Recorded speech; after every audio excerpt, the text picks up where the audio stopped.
Como é que é, rapaziada? Bang Bang na casa, bem-vindos aqui a mais um episódio no meu segundo canal Segredos do Bang Bang. E hoje trago-vos mais uma ilustre figura que vocês também conhecem aqui no meu canal. Já viemos aqui falar e hoje trazemos aqui temas que vamos desmistificar sobre questões de treino e dieta com ele. Aí está ele, IFBB Pro, Nelson Lopes, campeão do overall do Arnold Classic 2017. Ele que apertou a mão ao Arnold Schwarzenegger quando ganhou a competição. Vamos aqui tratar de uns assuntos que vocês nos pediram lá no Discord. Qual é que seria assim a melhor dica que tu terias para dar a um iniciante agora da prática da atividade física, nomeadamente do treino? Treino de ginásio, tu queres dizer, não é? Sim. A melhor dica que eu posso dizer, sempre procurar ajuda de um profissional, não é? Para isso que eles servem, tentar não fazer as coisas, não fazer as coisas sozinho. Podes-te machucar, não sabes como é que as coisas funcionam, então procura um profissional, alguém que te ajude. No ginásio com certeza vais encontrar alguém que possa ajudar. Se existe assim um treino específico para secar ou um treino específico para aumentar a massa muscular? Se está a falar em termos de levantamento de peso, existem certas técnicas que tu podes aproximar, ou seja, que possa criar uma maior intensidade a nível do ritmo cardíaco e logo aí possa ajudar a queimar um pouco mais de gordura, mas, ou seja, como é que eu te vou dizer, encurtar o tempo de descanso, aumentar o número de repetições, pode-te ajudar um pouco, ou promover um pouco a perca de massa gorda, mas também não é assim tanto como as pessoas pensam. O principal é mesmo a dieta, ou seja, o principal passa mesmo pela comida. O treino que tu vai fazer vai-te ajudar a criar massa muscular e vai-te ajudar a queimar gordura. E mais uma vez, como eu te disse, tu podes tentar fazer um treino de alta intensidade, em que não vais conseguir colocar tanta carga, porque também o tempo de descanso é mais curto. Aí pode promover, é um chamado treino metabólico, aí pode promover a perca de massa gorda e o aumento da massa muscular, ou seja, não tão significativo como se fosse com mais tempo de descanso, mais cargas, etc. Pronto, mas o básico, ou seja, não é o básico, o principal é mesmo, tem que passar pela dieta sempre. E a questão de às vezes muitos iniciantes prende-se com o facto de eles não saberem quando iniciam a prática de levantamento de peso, treinar no ginásio, ou mesmo treinar na rua, também já lá vamos.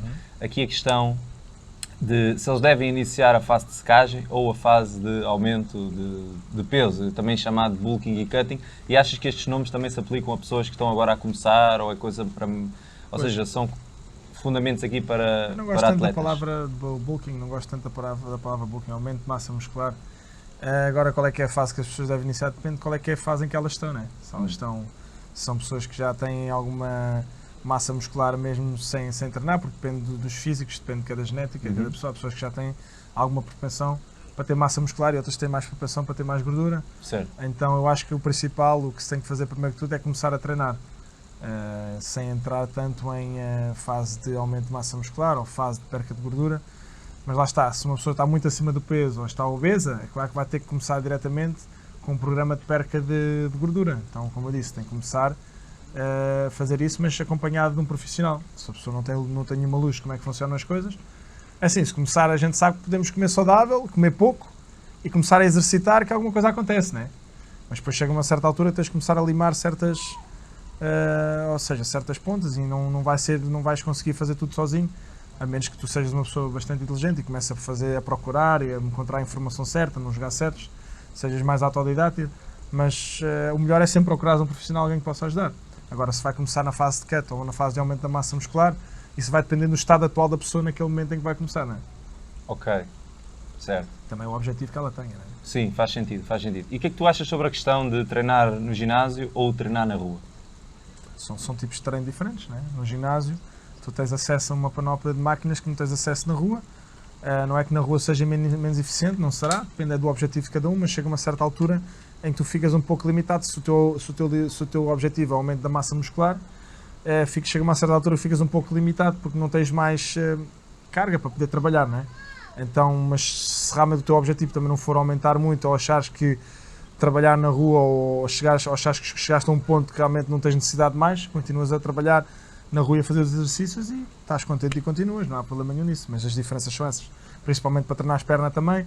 Se não tiveres tanta vontade ou não gostaste tanto de treinar a perna, na rua não há problema nenhum. Treinas na rua à vontade. Na rua não há possibilidade para treinar a perna? Tens pesos, tens malas de peso, tens exercícios que tu podes fazer que realmente vão-te ajudar um pouco no aumento da massa muscular, mas chega a uma certa altura tu necessitas de carga.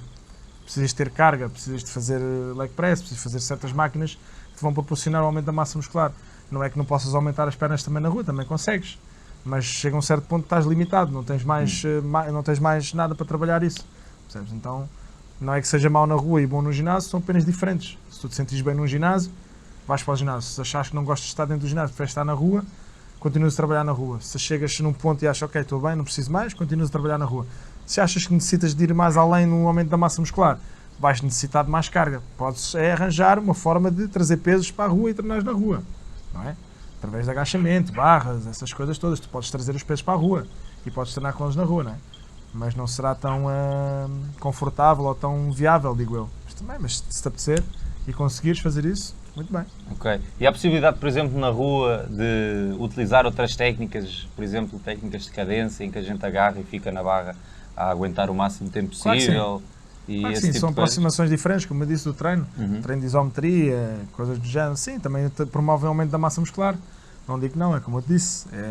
Mas lá está, mais uma vez, chega a um certo ponto que a gente vai necessitar de aumentar a carga, vais necessitar de fazer, ou seja, algo mais. Se conseguires transportar isso para a rua, tudo bem. Se não, terás que procurar. Mas até chegar a esse ponto, a pessoa ainda tem que palmear muito, ainda tem que andar muito. Não é do dia para a noite tu sabes que tu treinas também, não é do dia para a noite constróis massa muscular. E então acho que para a maioria das pessoas que gostam de treinar ao ar livre, eu acho que se calhar para a grande maioria dessas pessoas vai ser o suficiente. Porque não é toda a gente que vai querer chegar a um nível competitivo de culturismo, por exemplo, não é? É uma minoria mais. Então acho que a rua também pode ser totalmente o suficiente para uma grande maioria das pessoas. Apesar de eu gostar mais do ginásio, não é? Sim, ok, boa.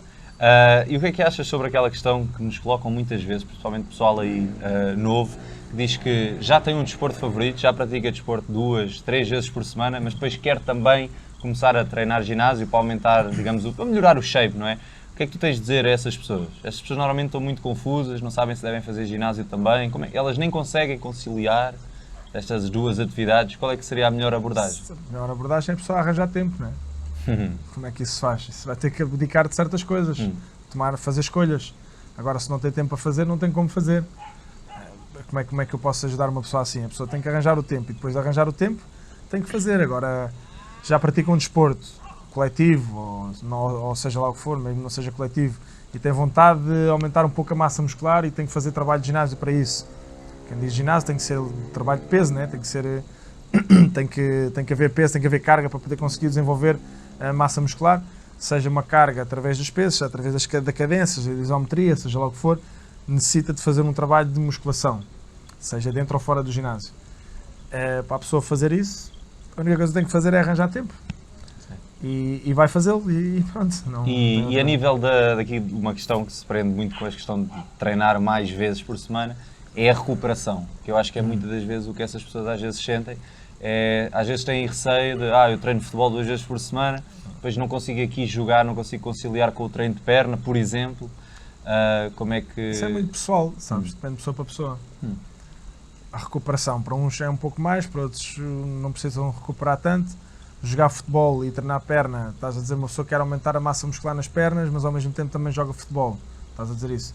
É claro que vai haver um maior desgaste quando tu praticas o futebol. Queres fazer musculação, queres fazer futebol, não quer dizer que não se possa conciliar, deve-se conciliar, que é uma parte dos jogadores de futebol hoje em dia, eles têm trabalho de ginásio. Eles não vão só para o campo correr, tem também a parte de trabalho de ginásio. Antigamente não se tinha tanto, eu acho que era um erro, e as pessoas, eu também já joguei a bola, né? Também já fui jogador, e havia muitas lesões que eram contraídas pelo facto de não se fazer um trabalho de musculação.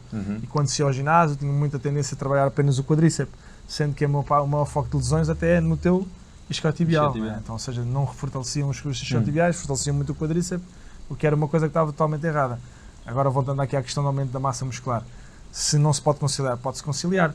Tu tens é que saber como é que tu te sentes para saber se realmente recuperaste bem ou não. Se estás muito fatigado, se calhar tens que dar um dia mais de descanso, ou menos, mas consegues fazer um trabalho de ginásio e jogar a bola também. Consegues. E deves, se fores um jogador profissional, ou tentares, ou aspirares a ser um jogador. Boa. E aqui outra questão que se prende com esta temática toda, que é, qual é que é assim a idade ideal para começar a treinar? Achas que ainda existe este estigma de o pessoal novo Estamos 12, a falar 13 anos. de treinar Treinar o ginásio mesmo. ginásio, Treinar peso, pesos sim. mesmo, rua talvez. Musculação, sim, estás a praticar musculação. Eu comecei a nadar, tinha 6 anos de idade e eu comecei a primeira vez que eu fui para o ginásio tinha 13. Agora, antigamente havia o mito de dizer que quem vai para o ginásio demasiado cedo ou seja, não desenvolve tanto a nível do crescimento. Isso já foi desmistificado e já foi provado que não. Que não é assim que funciona. Eu acho que o trabalho de musculação tem que ser ponderado e gradual. Ou seja, se é uma criança de 10 ou 11 ou 12 anos, não vai fazer o mesmo trabalho de um jovem de 18 ou 19. Não é? Então acho que é uma coisa que tem que ser gradualmente incutida e qualquer um pode fazer um trabalho de musculação, mas com as suas próprias capacidades. Se é uma criança, é uma coisa, se é um adulto, é outra. Agora, qual é que é a idade ideal? É a partir do momento em que tu já tens uma coordenação motora praticamente quase totalmente desenvolvida, né? Quando tu tens 6, 7, 8 anos e não tens aquela... Ou seja, não tens, ainda te falta desenvolver certas partes pronto, o teu corpo ainda não está suficientemente apto a praticar certas coisas, certos exercícios. Mas se realmente for através de um acompanhamento profissional, eu acho que não tem problema nenhum, mesmo com 6, 7 anos, 8 anos, começar a fazer algum peso, alguma musculação, eu acho que não tem problema nenhum. Ou seja, não acho que não tem que se direcionar uma criança a 100% a fazer a musculação, mas acho que deve fazer parte também de um trabalho, tendo em conta que se quiseres formar um profissional, seja na área que for, qualquer desportista que seja na luta, seja na natação, seja o que for, eu acho que existe sempre um trabalho de musculação que deve ser feito, pouco ou mais, dependendo de cada desporto que se vai seguir. Mas acho que a musculação é a base para qualquer desporto, para tu te tornares bom. Muito bem, muito bem. E pegando nesta ideia do profissional, o que é que, ou seja, como é que é ser um profissional de culturismo? O profissional de culturismo é assim, culturismo não é considerado desporto, não é? Por diversas razões e diversos motivos. Também não é uma coisa que se esteja a discutir aqui hoje em dia, mas como é que é ser profissional na área de culturismo? Eu passei por vários desportos na minha vida, tanto combate, como eu disse, fiz natação, fiz judo, fiz boxe, kickboxe, joguei futebol, ténis de mesa, fiz várias coisas.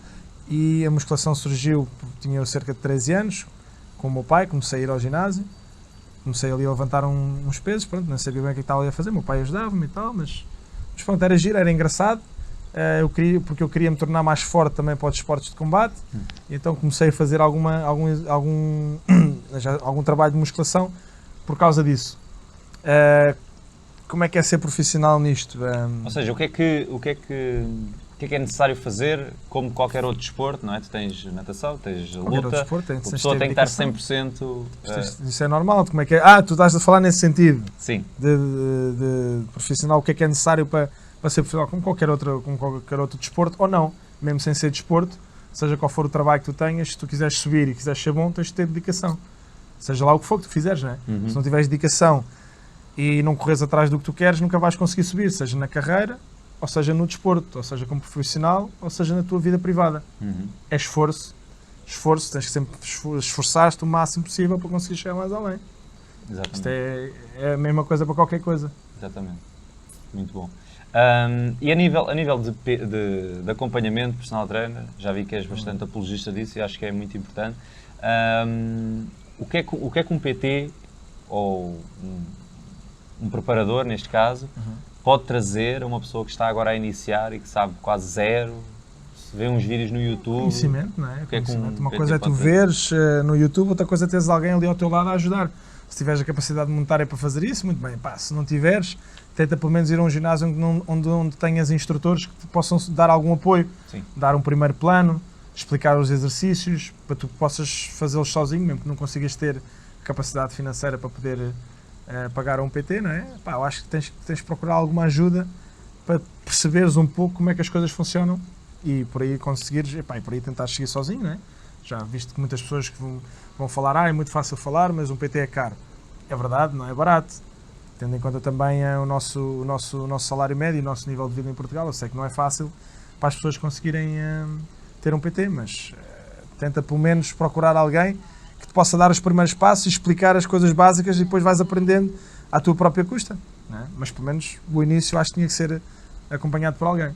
Ok, agora relativamente aqui então a dietas. Há muitas teorias sobre qual é que é a melhor dieta, o que é que se deve fazer quando se está em dieta, o que é a dieta, mas há aqui outro tema bastante interessante e peculiar e que causa às vezes alguma controvérsia, que é a questão de, hoje descobri uma dieta, que é a dieta cetogénica, por exemplo, depois descobri o jejum intermitente, depois a dieta zero carbo.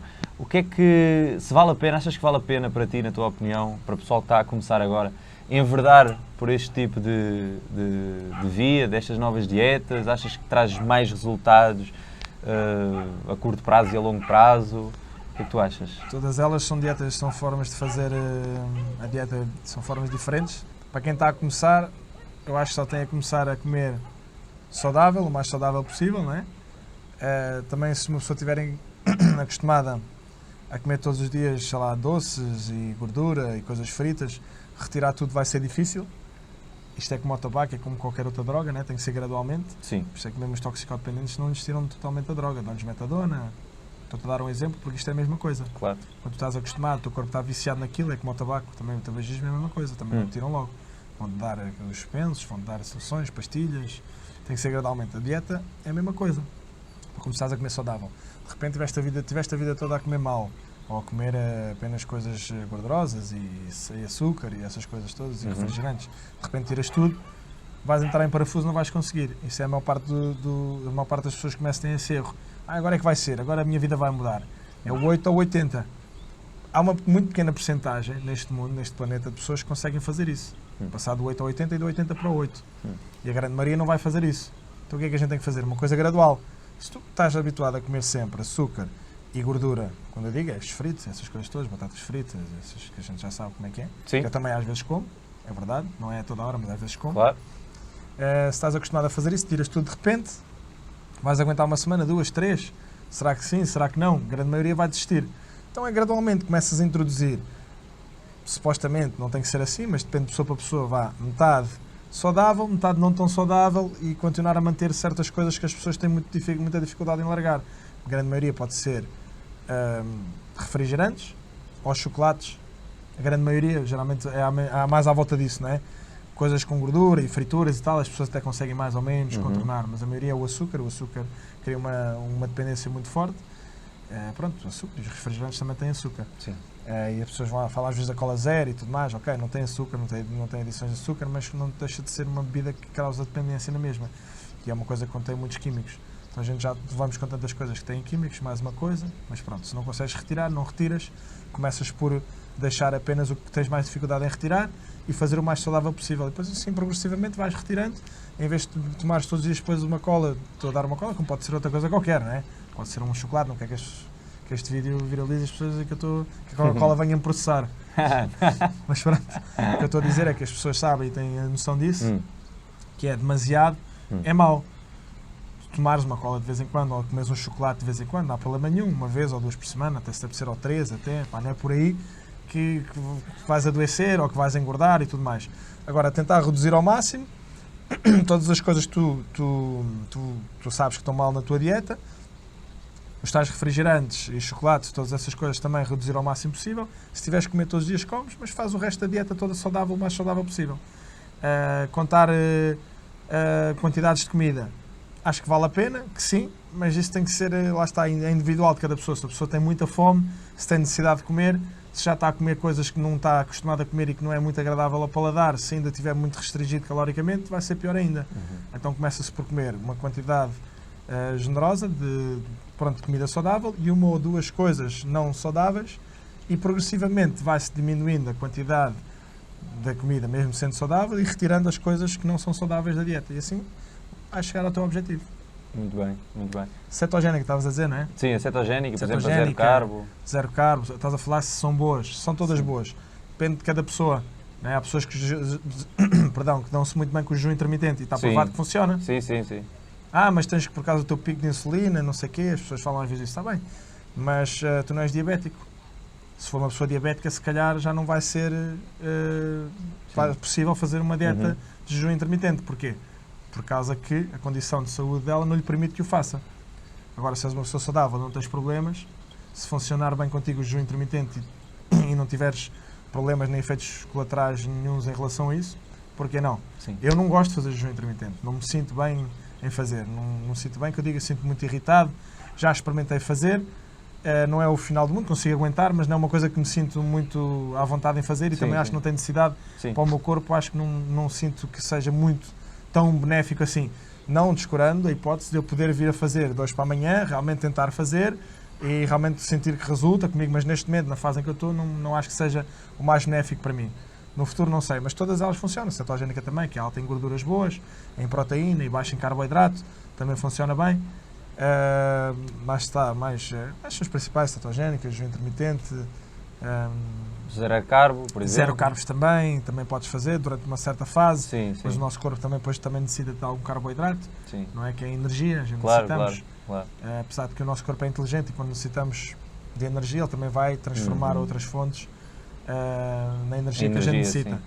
Mas é sempre necessário comer, fazer uma dieta variada, as frutas, legumes, no caso as vitaminas, minerais, tudo que a gente necessita. Fruta, Sei que nós importante. somos omnívoros, apesar das pessoas pensarem, também faz perca de peso, não posso comer fruta.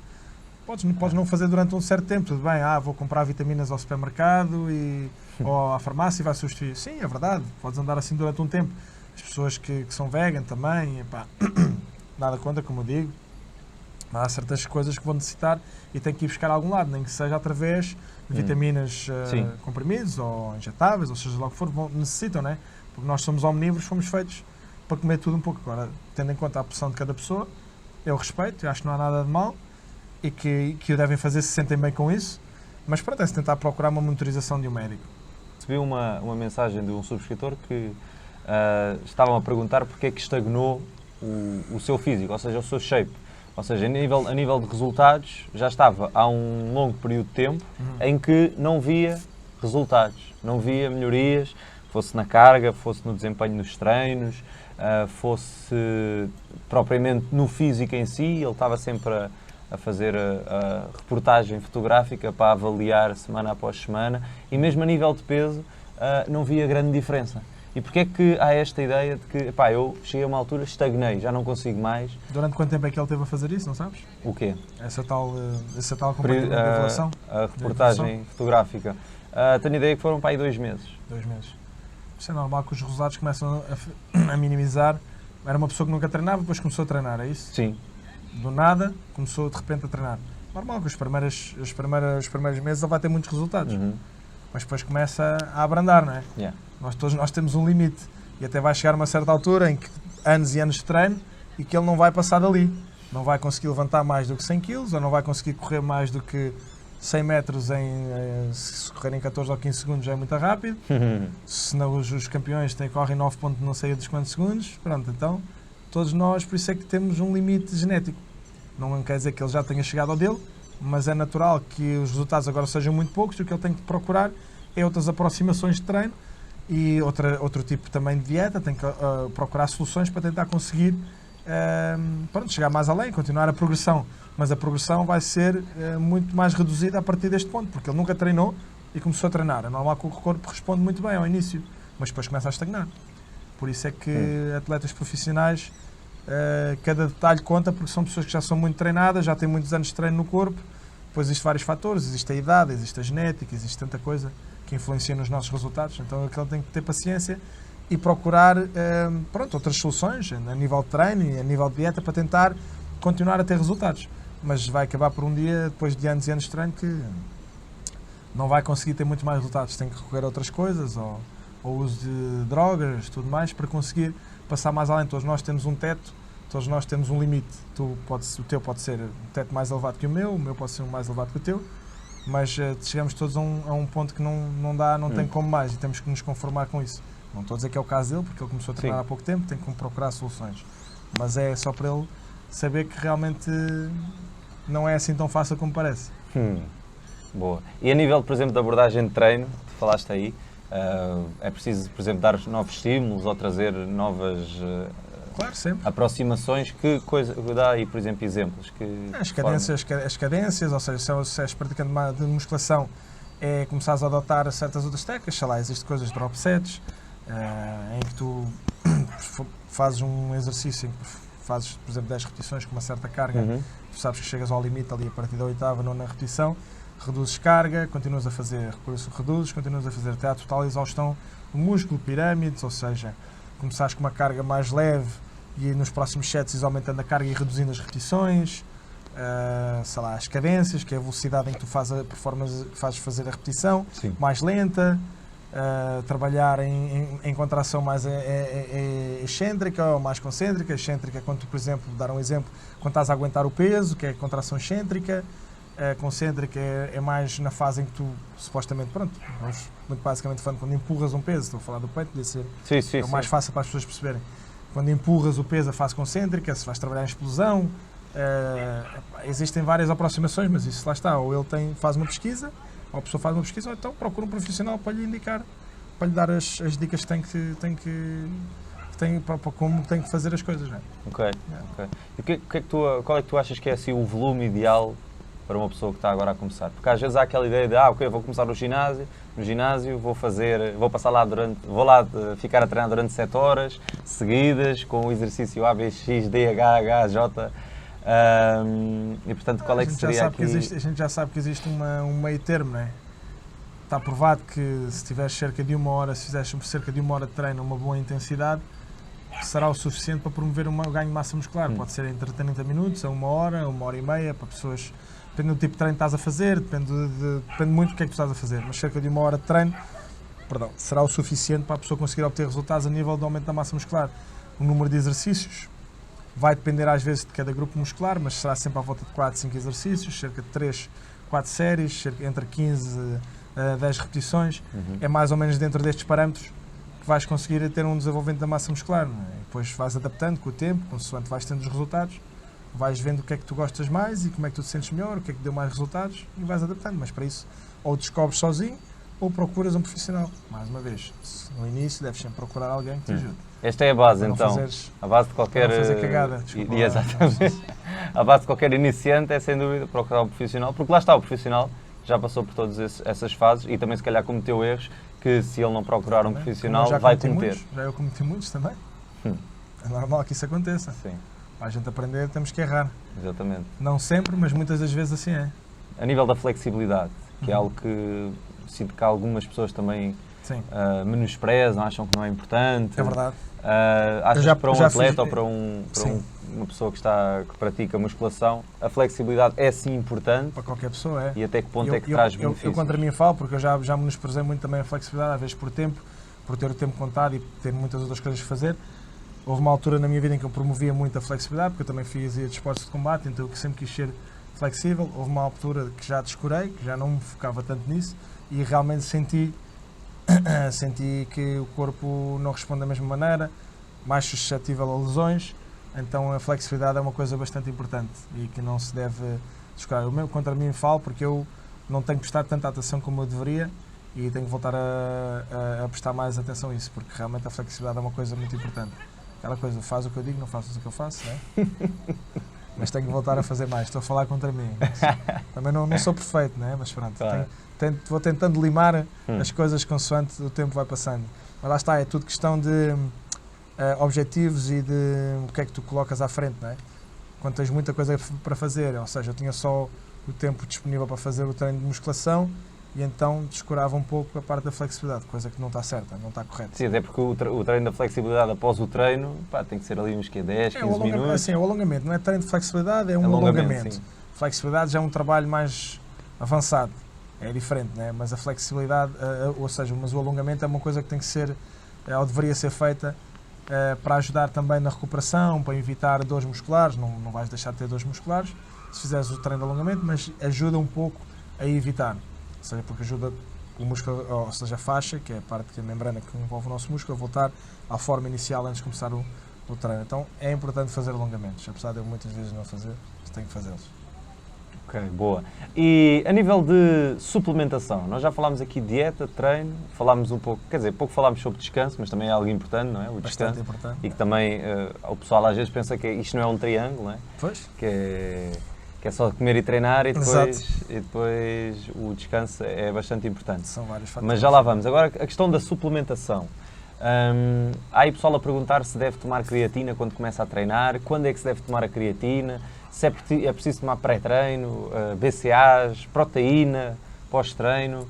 Para um iniciante, achas que valerá a pena? Para um iniciante ele tem que começar a ter um estilo de vida saudável e se realmente a proteína também é uma coisa que pode ser uma mais-valia. Se a pessoa, por exemplo, além de ajudar na recuperação e na construção da massa muscular, também é uma coisa que ajuda um pouco a desviar a atenção dos doces, como a proteína geralmente tem um gosto açucarado, apesar de muitas delas já hoje em dia não terem açúcar ou serem adoçadas com stevia, outras coisas, não é? Então é uma boa coisa para te ajudar na recuperação muscular e ao mesmo tempo afastar-te de doces e coisas menos boas, como as barras de proteína e tudo. São uma mais-valia no sentido de te ajudarem nisso. Agora, se é bom, estás a fazer a toda hora sem parar, isto é como tudo na vida, de vez em quando tens de dar uma pausa, um descanso. Mesmo o treino, tu também precisas de descanso. É a mesma coisa que o nosso organismo, se estiveres a saturar com suplementação, muita suplementação durante muito tempo, tu vais poder mais tarde vir a ter problemas nos teus órgãos. Ou então tens uma grande genética e nada te atinge. Também acontece. Há pessoas que fumam a vida toda, não lhes acontece nada. Há pessoas que não fumam e têm cancro dos pulmões. Tens de ter o fator genético. Agora sabemos é que temos que jogar pelo seguro e tudo o que é demais não presta, como se costuma dizer, não é?